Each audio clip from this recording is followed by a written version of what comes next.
Day one, you noticed the pattern. Day two, you interrupted the pattern. Now there is space.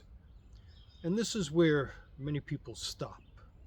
But removing a negative pattern is not the same as building a better one.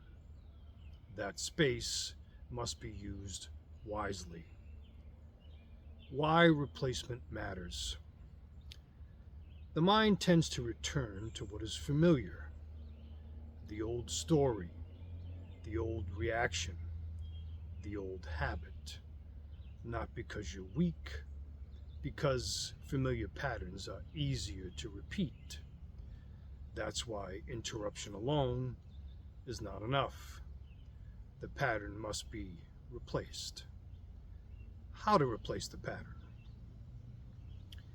If the mind keeps pulling you toward fear, move toward courage.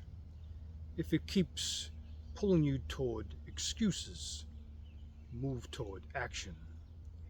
If it keeps pulling you toward destruction, move toward creation. Feed the direction you want your life to move.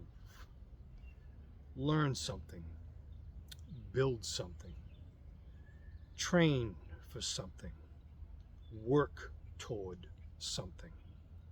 Because attention is always growing something.